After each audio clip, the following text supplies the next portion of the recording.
reparti pour le projet 5.0, deuxième partie. Donc, vous aviez suivi la Thaïlande en décembre. Là, ce sera l'Indonésie, Philippines, Vietnam et de nouveau Thaïlande pour repartir. Un petit projet avec plein de surprises, dont encore un mariage en Indonésie et puis quelques surprises un petit peu sympathiques. Donc là, je suis dans les duty free de Francfort. Donc, c'est classique d'avoir plein de produits un peu dans tous les sens où on en achète avant de partir, quoi, qui sont moins chers. Et il y a plein de choses à chaque fois. Nouvelle aventure, mais aussi avec tout ce qui est les événements qui se passent actuellement dans le monde. Est-ce que tu as eu des inquiétudes? Alors, moi, pas spécialement. Enfin, si, j'étais quand même un petit peu inquiet parce que je vérifiais mon vol tous les jours. Et c'est que le vol a été décalé plusieurs fois. Il était d'abord à 11 heures, puis ensuite à 10, à 9h30. Bref, pourquoi? Parce qu'en fait, ils ont changé la trajectoire du vol pour passer plus vers l'Égypte, plus vers l'Afrique, pour éviter l'Iran et l'Irak, logiquement, hein. Mais ils ont aussi réduit mon escale qui était de 6 heures, elle est à 3 heures. Ce qui fait que du coup, je vais rester que 3 heures à Abu Dhabi. Donc, ça devrait bien se passer. Alors, là, on est donc le 4 avril. J'arrive en Indonésie le 5, donc demain. Première journée tranquille parce que le voyage va être très long. Et ensuite, le 6, je me marie en Indonésie. Voilà, je préparer une petite cérémonie pour voir un peu comment les Indonésiens se marient, comment ça se passe. Voilà, Et ça pour commencer le voyage. raconte-nous cette histoire de mariage, je trouve ça intéressant, si tu veux bien. En fait, je me suis rendu compte que quand je voyageais beaucoup, à force de voyager, je m'intéressais beaucoup aux traditions et aux cultures, mais je les vivais pas vraiment. En fait, je faisais mes photos, je faisais mes vidéos, mais je n'étais pas vraiment dedans. Donc l'idée, c'était d'être vraiment dedans, de se dire, ah, je vais vraiment être dans la cérémonie, je vais faire le marié. Je voulais vraiment vivre cette expérience, de faire la cérémonie comme eux, en fait, mais vraiment la vraie cérémonie avec les moines et tout. Et je l'ai fait en Thaïlande en décembre, mais c'était magique. Et donc là, j'ai décidé de faire dans d'autres pays en Asie pour voir comment ça se passe. Voilà, Pardon? c'est quelque chose que tu voulais faire depuis longtemps parce que finalement, tu es vraiment dans la culture à ce moment-là, quoi. C'est vrai que voilà, j'en ai un petit peu marre parce que comme je voyage beaucoup, je trouvais que j'étais trop touriste justement. Je faisais mes photos, mes vidéos, mais je voyais que des trucs de touristes. Et je me dis maintenant, il faut vraiment que j'apprenne à apprendre plus de comment ça se passe, à comprendre un peu plus et rentrer dans le vif du sujet, pas seulement faire des photos vidéos, mais être vraiment dedans. Le but, c'était vraiment de ressentir ce que c'était de se marier, de faire une cérémonie, de vivre ce moment fort en fait. Au-delà de ça, bien évidemment, tu vas nous envoyer des belles images. Je pense que tu t'es fait un petit programme sympa. Ah, il y a de quoi faire. On va parler de Puerto Galera. C'est une petite île aux Philippines avec le Bikini Bar, qui est un bar sur la mer. Ça, j'ai hâte d'aller voir parce que je connais très bien. C'est super sympa. Et puis, il y a d'autres petites escales qui vont être cool, notamment au Vietnam, qui vont être sympas aussi. Est-ce que vous êtes prêts pour ma nouvelle vidéo sur un nouvel hôtel particulièrement incroyable? Je vous présente aujourd'hui l'hôtel Tropicana de Puerto Galera, donc Tropicana Castle. Alors, évidemment, cet hôtel, donc, il me plaît beaucoup, hein, donc, sur ma chaîne de YouTube qui est toujours pas créée. Mais j'ai envie de vous montrer une petite idée de comment se passe un hôtel un petit peu médiéval, on va dire, un peu classique, et surtout un peu vieillot, mais qui a vraiment son charme à Puerto Galera. Alors déjà, c'est un grand château, hein, vous l'avez déjà vu, hein, effectivement, avec des tours assez imposantes. À l'époque, j'étais au deuxième étage de cet hôtel-là, avec le Cocodéla, parce qu'il est très haut, il va jusqu'au bout là-bas. On voit d'ailleurs les tours au fond. Et franchement, il vaut le détour parce qu'il est vraiment sympathique, avec les chambres sont vraiment chouettes. Allez, vous êtes prêts? On y va. Bon, déjà, excusez les travaux, il y a quelques travaux aujourd'hui, c'est pas évident, hein. Mais on va rentrer tranquillement. Allez. Hop là. Zouf. Donc on commence par le restaurant, hein, qui est un restaurant vraiment, on dirait hors du temps, on dirait un vieux truc d'Afrique coloniale. Je connais rien au colonial, mais ça ressemble en tout cas, hein. C'est vraiment, voilà, c'est déco d'époque, mais c'est un son charme, c'est joli, je trouve. Hop, et on arrive à la réception avec la grande porte de bois comme il y aurait le château. Donc la petite réception qui va bien. Et on va monter en haut. Hop là. Alors, hop là. Je vais me tuer, formidable. Donc on va monter, effectivement, je suis au premier étage, je crois au deuxième, je crois, cette fois-ci. Et on monte vraiment comme un château, hein. On voit vraiment ce côté, un peu vieux, un peu marbré, avec des portes vraiment superbes. Alors je sais qu'à une époque, j'étais dans une des chambres qui était ici, il y a longtemps, donc il y a la petite terrasse, ou au-dessus, je sais plus, bref. Moi, je suis à cet étage-là. Ah, ils m'ont bien placé là. Alors déjà, moi, quand j'arrive ici, je trouve ça magnifique. Parce que là, on voit l'escalier peut-être, mais à gauche de l'escalier, il y a la piscine. Forcément, et c'est très sympathique, on a une vue super tranquille. C'est assez beau, c'est agréable le soir et tout. Donc toujours ce marbre un peu partout. Ouais. Et juste à côté de la piscine, il y a ma chambre. Voilà, donc la petite chambre numéro 6. Alors j'ai cru que c'était la 9, mais en fait en tournant la clé, j'ai vu que c'était la 6. Mais bref. Donc là on voit effectivement, il y a même un piano, etc. Je vais vous montrer l'intérieur. Alors ce qui est drôle, c'est que c'est encore à l'ancienne, hein. C'est encore un cadenas que j'ai d'ailleurs oublié de mettre, d'après ce que je vois. Mais c'est pas grave, j'ai mis le rideau. Et voilà donc la chambre. Donc voilà, donc la chambre vraiment médiévale quoi. On voyait donc ce que je vous disais, la clé tout à l'heure. Hein, vous voyez pourquoi j'ai été persuadé d'avoir la chambre 9. En fait non, c'est la chambre 6. Il m'a remis un trait en dessous pour que je sois sûr. Voilà, alors déjà on voit la clé. Voilà. Alors ce qui est rigolo, c'est que ça paraît, on dirait une vieille clé, comme ça. Mais c'est comme moderne, parce que il y a le cadenas pour fermer la porte, formidable. Mais finalement quand on insère ça ici, et ben, la clim se met en route. Voilà, bon, on va aller comprendre. Hein. Donc la chambre médiévale, voilà. J'ai refait le lit, hein, parce que j'ai dormi là hier. Hein. J'ai un peu dormi n'importe comment d'ailleurs. Donc on a vraiment ces petites armoires un peu, je sais pas, baroque, ce que vous voulez, hein, appelez ça comme vous voulez. Avec la vieille armoire, on nous dirait trop l'armoire de Narnia. Vraiment, en plus, oula, en plus elle bouge un peu. Ouais, ah oui, d'accord, donc elle est même pas stable en fait l'armoire. On va la remettre droite, c'est va pouvoir me faire tuer. Donc voilà, c'est vraiment l'armoire, on voit même donc le miroir derrière, etc. Alors évidemment, vous me demandez, mais comment est la salle de bain? Alors attention, préparez-vous, parce que la salle de bain c'est quelque chose. Hein. Alors, je vous montre la salle de bain. C'est, je crois que j'ai pas besoin de commentaires en fait. Donc voilà, donc tout marbré. Ils disent même qu'il faut attendre un petit peu pour aller l'eau chaude parce qu'à mon avis, ça prend des plombs. Voilà, donc vraiment le truc en marbre, c'est joli. Bon, j'aime pas trop le côté toilette dans la douche, mais c'est pas grave. Mais on voit vraiment plusieurs. On voit vraiment les lumières et tout. C'est assez impressionnant jusqu'en haut. Hein. Donc voilà un hôtel que j'aime beaucoup.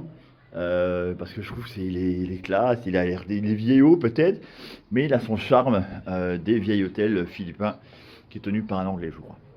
Voilà, et donc quand je sors de ma chambre, eh ben, j'ai accès à cette petite terrasse et directement à la piscine à droite, comme vous avez vu tout à l'heure. Allez, petite vidéo sur la baie de Puerto de Galera et qui montrent déjà qu'ils sont légèrement en retard au niveau de la saison ou en avant, je ne sais pas. Bref, donc le port de Puerto de Galera, donc ici s'appelle Sabang aux Philippines. Donc là il fait grand soleil, aujourd'hui il fait super chaud, enfin, c'est une catastrophe.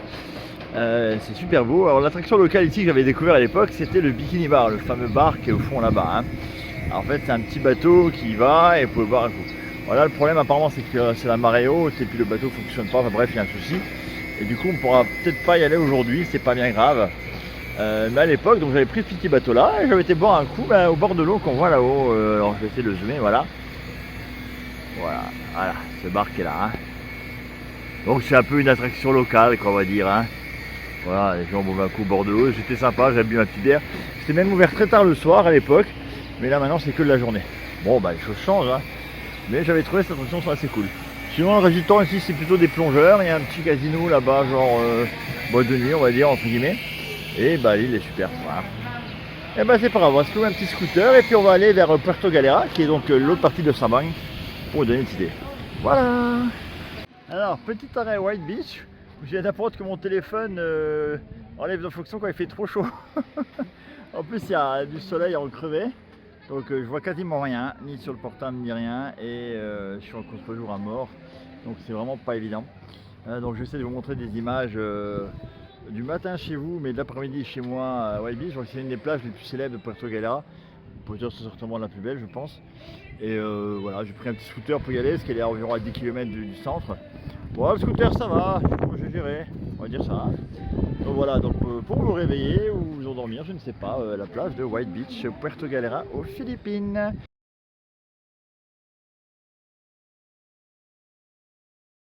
Bon bah bonjour, on se retrouve ici donc à l'aéroport de Cebu aux Philippines, à Mactan Cebu exactement. Il est 1h45 du matin comme vous pouvez voir en haut, et j'attends donc mon vol pour Kuala Lumpur qui va me déposer donc au Vietnam dans la ville de Hoi An. Donc je vais arriver à peu près à 6h du matin à Kuala Lumpur et repartir ensuite pour arriver à Hoi An dans les 11h du matin. Donc ce sera dodo dans l'avion cette fois-ci. Alors Romain m'a demandé une petite vidéo des aéroports. Alors, les aéroports, voilà, c'est un monde en soi. Pour moi c'est un jeu. Hein. Mais effectivement, on voit qu'il y a énormément de shopping, des choses un peu à droite à gauche, de portes un petit peu dans tous les sens. C'est vraiment toujours des aéroports immenses. Et c'est vrai qu'on trouve toujours des petits trucs sympathiques. Là notamment on est à Cebu aux Philippines. Donc on va retrouver des souvenirs typiques de Cebu. Alors certains connaissent pas trop, mais je vais essayer de vous donner une petite idée. Voilà, donc vous avez des tortues, vous avez des magnettes, vous avez les requins de Cebu, pardon, avec lesquels j'avais nagé, effectivement, si vous vous souvenez. Donc plein de petits souvenirs un peu rigolos, mais aussi des peluches, des boissons un peu différentes, des sacs un peu marrants, voilà, enfin, bref. C'est un peu le monde du shopping pour faire patienter les gens le plus possible. Et vous avez de tout, hein, donc c'est vraiment assez intéressant. Voilà pour vous donner une petite idée de comment se passe un aéroport. C'est toujours très sympa à visiter. Parfois il y a beaucoup d'attentes, mais même l'attente là, on la voit jamais trop passer parce qu'il y a toujours de quoi faire. Voilà, je me suis arrêté restaurer, j'ai mangé vite fait un petit truc.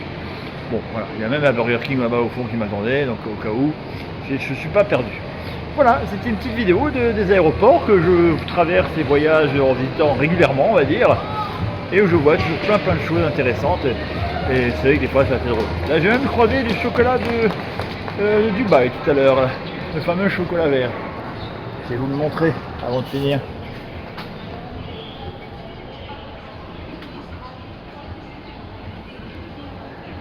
Voilà, pour vous donner une petite idée. Et je vous dis à bientôt. Il est temps de prendre mon vol. Bonjour. Aujourd'hui, visite d'un petit pont japonais, hein, qui s'appelle le pont japonais ici, alors qu'on est au Vietnam. Hein, je suis au Vietnam aujourd'hui, à Da Nang, enfin Ho An plus précisément. C'est un pont qui a une longue histoire, parce qu'effectivement, il a été construit donc, par les Japonais, puis restauré par les Chinois. Et ils l'ont gardé pour faire un genre d'amitié vietnamo-chinoise, je crois. Hein. C'est un peu ça l'idée. Donc ils l'ont agrandi, ils ont restauré l'intérieur en mettant tout ce qui était inscription, les trucs officiels. Et ils en ont fait donc un genre d'attraction touristique, quelque chose de symbolique. D'ailleurs, ce pont-là apparaît sur le billet de 20 000 dong vietnamiens, ce qui prouve un peu l'importance. Voilà. Je vais vous le montrer donc du côté, ce sera beaucoup plus simple. Le traverser c'est bien, mais le voir c'est quand même mieux. Donc voilà ce petit pont japonais qui effectivement est un peu une activité locale, quoi. Hein. Enfin, attention un peu touristique. Voilà. La ville de Hoi An, c'est plutôt une ville de pêcheurs, je dirais, entre guillemets, assez touristique quand même, mais avec assez des anciennes maisons, des choses comme ça. Donc vraiment quelque chose qui sort de l'ordinaire, un peu très culturel, et qui rappelle un peu le Vietnam d'avant, en fait. Hein. Donc voilà. Donc depuis hier, j'ai changé de pays, j'étais aux Philippines il y a quelques heures, et me voici donc arrivé au Vietnam après une escale en Malaisie. Voilà pour montrer la petite ville de Hoi An qui effectivement est au bord de l'eau, ce qui est très intéressant et très joli à voir. Je pense que ce soir ça va être sympa. Redis.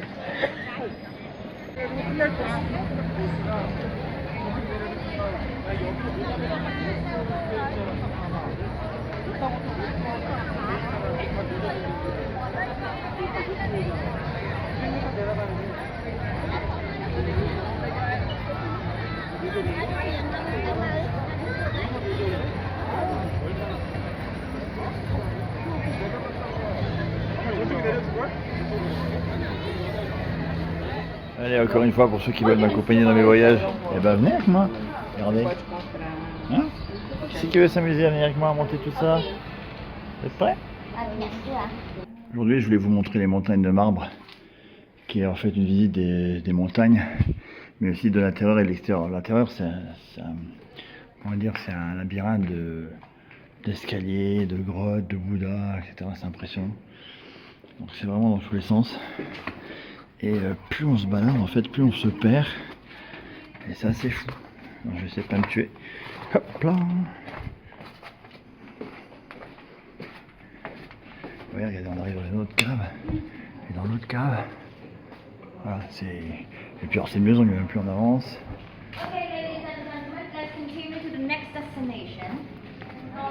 Ouais, c'est quand même impressionnant. C'est impressionnant. Et c'est partout. Hein. Bon, on va continuer un peu dans les caves, hein, histoire de nous monter un petit peu. Voilà, vraiment, ouais, c'est grandiose parce que je viens d'arriver là. Donc, je suis passé par là-haut, la petite porte qu'il y a là, et je descends. Et alors on s'y croirait vraiment. Hein. Regardez, je descends par là. Et la cave, elle devient de plus en plus profonde. Et elle descend de plus en plus bas. Tu vois, ça me rappelle un peu la Malaisie d'ailleurs. Ouais, c'est le top. Hein.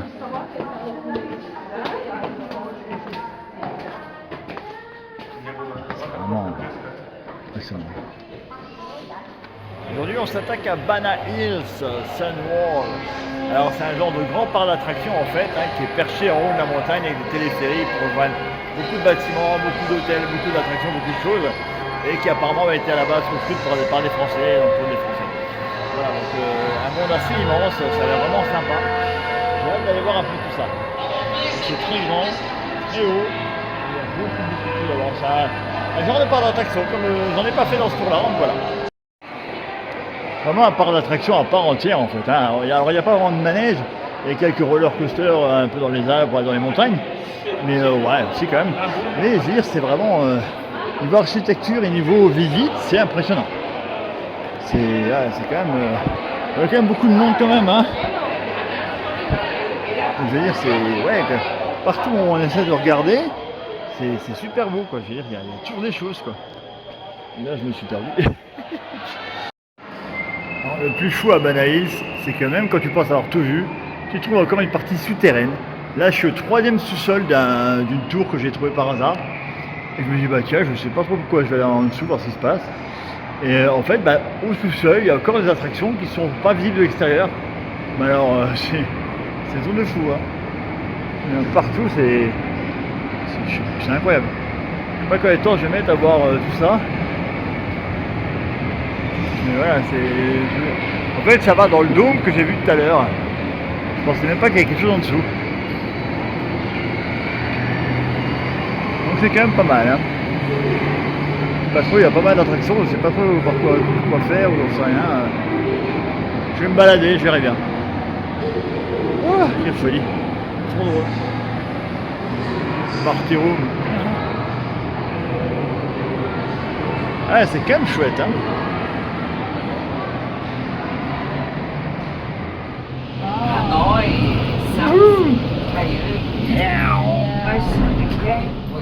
C'est parti. But still it hot. Alors toujours à Bana Hills, hein, donc c'est un cadre assez impressionnant et en fait chaque montagne en fait est reliée par ce téléphérique qui monte jusqu'en haut, donc on va emprunter et ils appellent ça le câble car et il y en a partout quoi. Donc voilà, donc c'est vraiment un parc d'attractions à part entière, hein, mais avec voilà, les trucs à visiter. Pas vraiment de manège en soi, mais c'est impressionnant et surtout ça monte très très haut.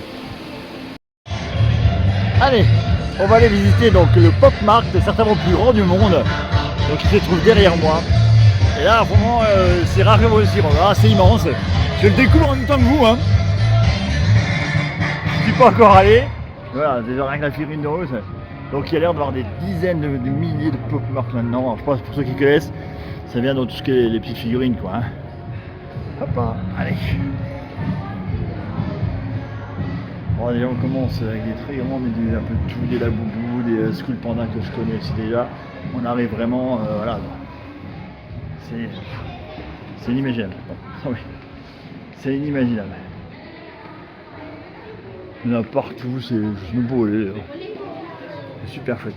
Par contre, à terre, c'est pas si loin, mais derrière, il y a des étages, j'ai l'impression. Et c'est vrai que ça donne. Wow, il y a tellement de choses.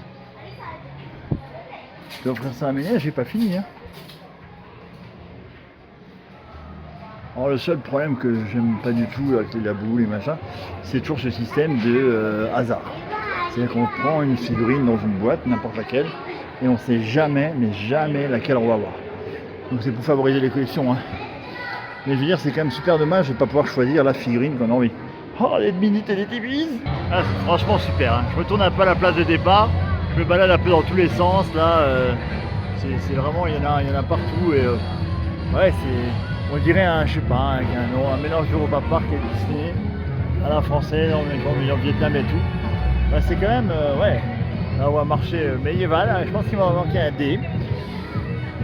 Là, marché médiéval, ils ont mis là. Donc c'est ça qui est heureux, c'est qu'il y a à la fois du français, à la fois du vietnamien. Et c'est assez chouette, hein. Il y a des spectacles, un cabaret chaud là-bas, je n'ai pas été voir encore. Mais ouais, c'est assez impressionnant. C'est super.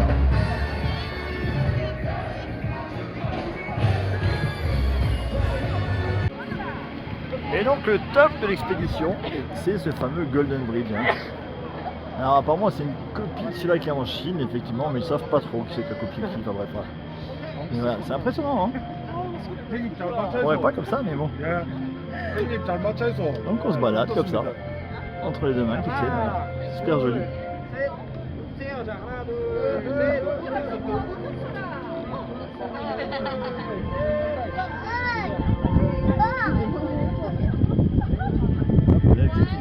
Ah évidemment c'est super haut, hein, je ne le cache pas.